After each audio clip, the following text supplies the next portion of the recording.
saya dari Prodi D3 Keperawatan, Poltekkes Kemenkes Kupang. Now I want to explain for you about program family planning and reproductive disorder. Selamat menyaksikan. Oke, yang pertama ada family planning and birth control atau program keluarga berencana. Tentunya ini didesain dan dibuat by saya, Evita Beda. Next. Yang pertama, mari kita belajar tentang konsep family planning program and birth control atau konsep keluarga berencana. Family planning, or more familiarly called KB, is a national-scale program to reduce birth rates and control population growth in a country.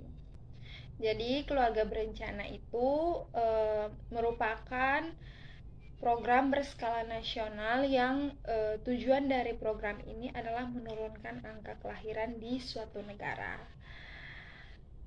Selain itu, pengertian dari family planning program ini adalah the definition of family planning program according to Law Number 10 of 1992 about regarding population development and the development of a proposed family is an effort to increase awareness and participation of a community through pendewasaan usia perkawinan atau PUP, birth control, fostering family resilience, increasing the welfare of small, happy, and prosperous family. Not just decreasing the population growth rate. The family planning program is an integral part of the National Development Program and aims to realize economic, spiritual, and socio-cultural welfare for the Indonesian population. It should be noted, the Indonesian National Family Planning movement has been considered by the world community as a program that has success in significantly reducing birth rates. Jadi family program ini diakui di internasional, di mana program ini berhasil menurunkan angka kelahiran di suatu negara, yaitu Indonesia. Perlu diketahui juga bahwa family program ini menggunakan alat kontrasepsi ya teman-teman. Tujuannya adalah untuk delay or prevent pregnancy. Dia menunda suatu kehamilan.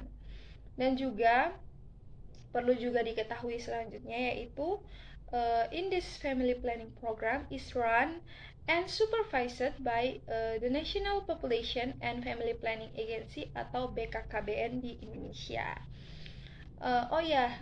Family planning program ini juga terkenal di Indonesia dengan slogannya yaitu "Two children are better".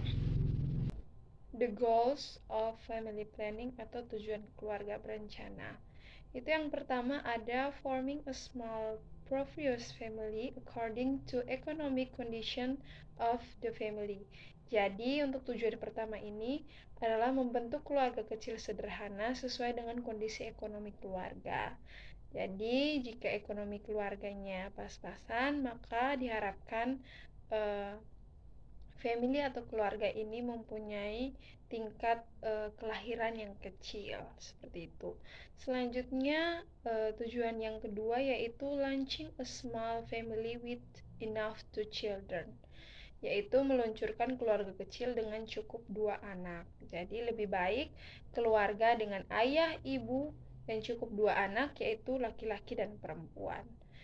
Tujuan yang ketiga yaitu preventing marriage at an early age.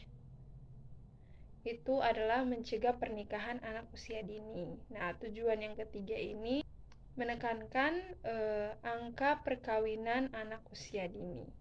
Selanjutnya, tujuan yang keempat adalah reducing maternal and infant mortality due to pregnancy at an age that is too young or too old or due to disease of the reproductive system.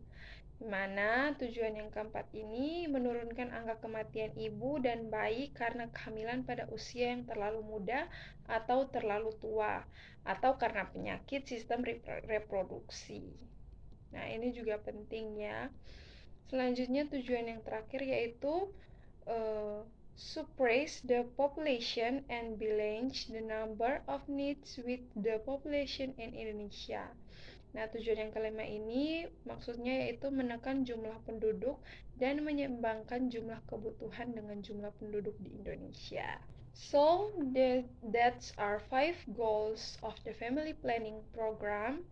And next, we will discuss about the benefits of family planning program. Oke, one atau yang pertama. Oke, manfaat yang pertama atau benefits of the program family planning yaitu maintaining the health of mother and baby atau menjaga kesehatan ibu dan bayi. Manfaat yang kedua yaitu encouraging adequate breastfeeding and good parenting for children atau mendorong pemberian ASI yang cukup dan pola asuh yang baik bagi anak. Yang ketiga yaitu prevent unplanned pregnancy atau mencegah kehamilan yang tidak diinginkan. Yang keempat, manfaat yang keempat yaitu prevent sexually transmitted disease atau mencegah penyakit menular seksual. Yang berikut yaitu forming a quality family atau membentuk keluarga yang berkualitas. Selanjutnya atau manfaat yang terakhir yaitu reducing maternal and infant mortality, yaitu menurunkan angka kematian ibu dan bayi. Okay, next. As we all know that the family planning program use contraception in this implementation. Then here I will explain about the type of contraceptive. The first is the contraceptive pills. Birth control pills work by affecting the work of the ovaries and uterus, thereby preventing the fertilization process, namely the meeting of the eggs and sperm cells. Birth control pills are a type of hormonal contraception that needs to be taken regularly at the same time every day to be effective. The second type of contraception is injectable contraceptions atau suntik KB. Birth control injections are hormonal contraceptions that contain the hormone progesterone. This hormone is similar to the natural female hormone, progesterone, and can stop ovulation. Usually, birth control injections are carried out in the certain body parts, such as the buttocks, upper arms, lower abdomen, or things. The third is a birth control implant atau KB susu. Birth control implant are contraception that contains the hormone progesterone. KB, which is the form of a matrix-like tube, is used by placing it under the skin of the upper arms. Birth control implants prevent pregnancy by releasing the hormone progesterone into the bloodstream. Next, number 4. Yang keempat, alat kontrasepsi yang keempat yaitu there as in IUD atau intrauterine contraception device. The IUD, which stands for intrauterine device, is also known as spiral contraceptions. The IUD works by blocking the movement of sperm into the uterine canal to prevent fertilization. So, pregnancy does not occur. Next 5 is condoms. Yang kelima ada kondom atau yang 5 there are condoms. Condoms are a form contraceptions made of made of rubber-like material that is applied to the genitals as a protections during sexual intercourse. The sixth is tubectomy. Tubectomy or tubal ligation is a method of contraception that involves cutting, tying, or closing the fallopian tubes.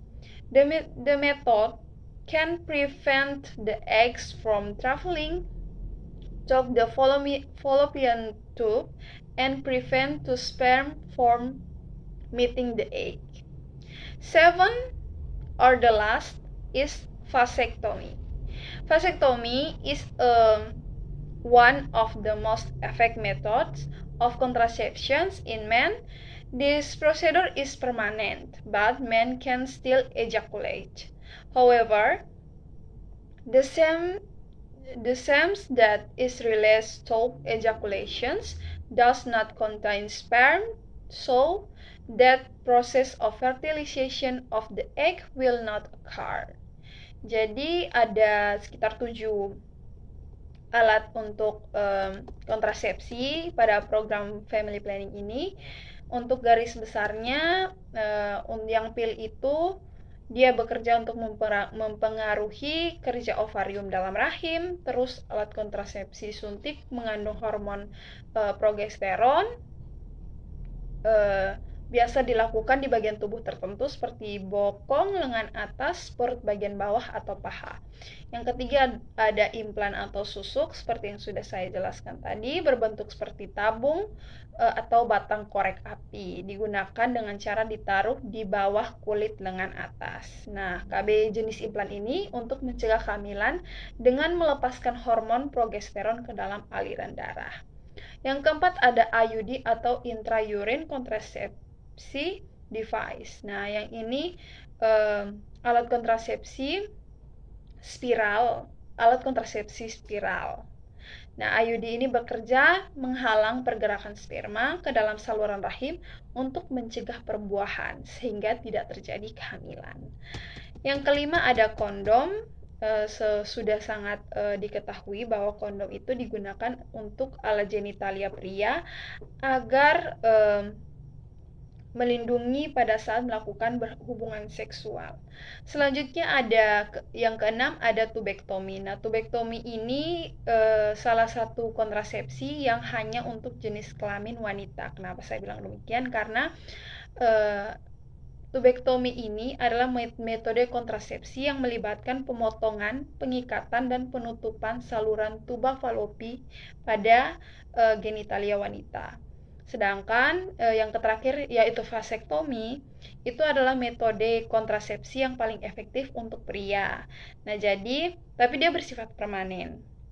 Jadi nanti bagian vas deferens-nya alat genitalianya pria itu nanti sama dipotong, diikat, dan ditutup agar sperma tidak keluar, seperti itu.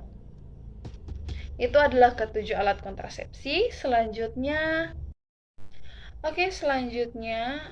next we will learn about the reproductive disorders. Ini sudah bagian yang kedua untuk program family planning.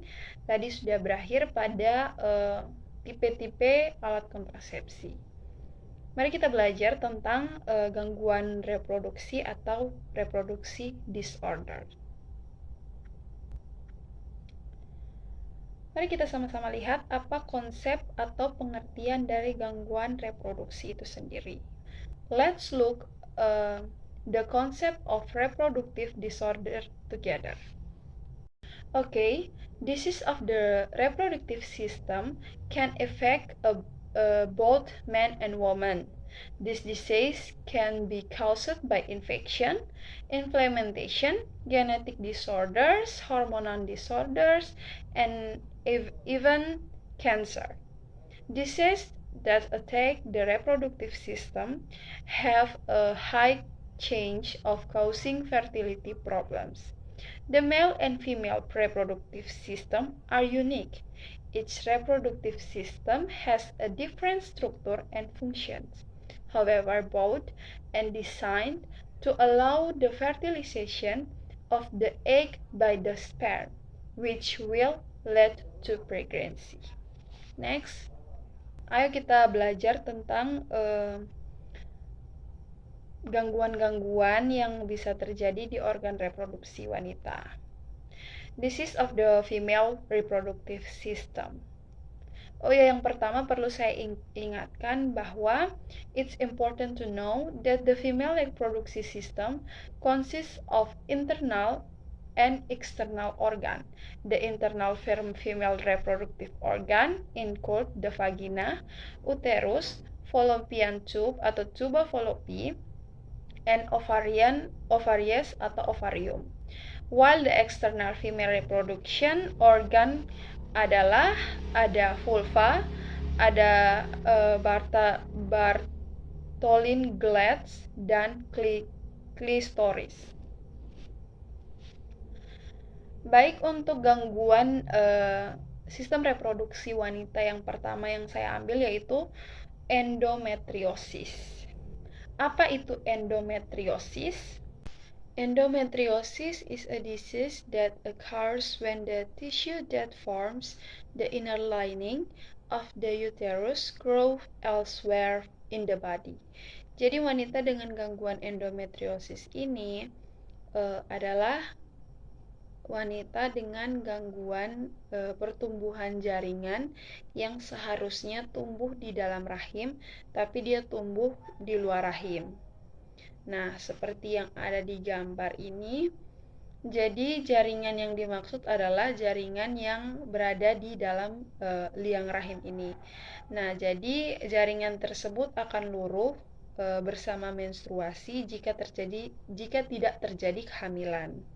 Nah, jaringan yang harusnya tumbuh di dalam liang rahim ini pada wanita dengan endometriosis itu tumbuh di luar rahim. Jadi dia dapat tumbuh di sini, dia dapat tumbuh di sini, dia dapat tumbuh di sini. Pokoknya jika seseorang dengan kelainan endometriosis itu jaringan yang seharusnya tumbuh di dalam rahim, dia tumbuh di luar rahim. Seperti itu. Next, selanjutnya ada penyakit atau gangguan reproductive disorder. Yang kedua yaitu polycystic ovary syndrome. Apa itu polycystic ovary syndrome?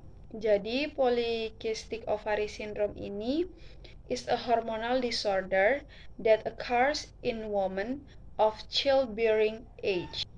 Keep in mind the function of the ovaries themselves in addition to the development of egg cells. Jadi fungsi dari ovarium itu sendiri adalah tempat pertumbuhannya sel telur pada wanita. Tidak hanya itu, fungsi ovarium itu juga adalah memproduksi hormon wanita, yaitu hormon estrogen dan progesteron. Well, in this polycystic ovarium syndrome, pada wanita dengan gangguan polycystic ovarium syndrome ini, the ovaries produce more androgens, which affect the development and release of egg. This causes a cyst to grow in the ovary.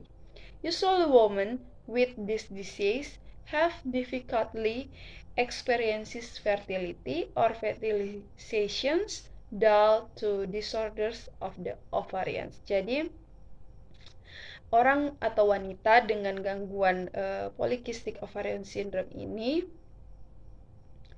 dia memproduksi lebih banyak hormon sehingga muncul timbulnya kista pada ovarium wanita. Nah, contoh kista ini pada seperti di gambar. Pada ovarium normal dia tidak akan sebesar ini. Ovarium normal ini ovarium yang tidak normal karena ini wanita yang sudah mengalami gangguan polycystic ovarian syndrome. Jadi ovariumnya itu tumbuh kista di dalam ovarium seperti ini. Jadi bulatan-bulatan atau biasa kalau menggunakan CT scan itu bisa kelihatan lubang-lubang ini adalah salah satu bentuk benjolan yang di dalamnya bisa berisi cairan. Nah, ini tumbuh di dalam ovarium. Biasanya wanita dengan gangguan polycystic ovarian syndrome ini mengalami gangguan pembuahan hasil dari gangguan pada ovariumnya, seperti itu. Selanjutnya, tadi kita sudah bahas mengenai reproductive disorder pada wanita. Sekarang kita bahas reproductive disorder pada lelaki. Disease of the male reproductive system. Untuk reproductive disorder yang pertama untuk pria, saya mengambil penyakit epididymitis. Apa itu epididymitis? Epididymitis is caused by inflammation of the epididymitis, the tube in the scrotum that attach to be the testicles. These channels serve to transport and store sperm produced by the testes. Epididymitis can cause slow and painful testes, bloody semen, painful urination and ejaculations, and impaired fertility. Jadi, epididymitis ini disebabkan oleh peradangan epididymitis. Tabung skrotum yang menempel pada testis, saluran ini berfungsi untuk mengangkut dan menyimpan sperma yang dihasilkan oleh testis. Epididymitis dapat menyebabkan testis bengkak dan nyeri, air mani berdarah, nyeri saat buang air kecil dan ejakulasi, serta gangguan kesuburan. Next, untuk reproductive disorder yang kedua untuk laki-laki atau male, yaitu saya ambil penyakit atau gangguan orsitis. Apa itu orsitis? Orsitis is one of the most common disease of the male reproductive system. Orsitis is inflammation of the testicles, which is usually caused by a bacterial or viral infections. Orsitis can affect one testicle or both at the same time. Just like epididymitis, orsitis can also cause swollen and painful testicles. If left untreated, this disease can cause infertility and decreases testosterone productions. Jadi, orkitis atau orsitis adalah salah satu penyakit yang paling umum pada sistem reproduksi pria. Orsitis adalah peradangan pada testis yang biasanya disebabkan oleh infeksi bakteri atau virus. Orsitis dapat mempengaruhi salah satu testis atau keduanya secara bersamaan dalam satu waktu. Sama seperti epididymitis, orsitis juga dapat menyebabkan testis bengkak dan nyeri. Jika tidak diobati, penyakit ini dapat menyebabkan kemandulan dan penurunan produksi testosteron. Okay, that is my video. I hope you enjoy, see it, and don't forget to like, comment, and share, and don't forget to subscribe. Bye bye.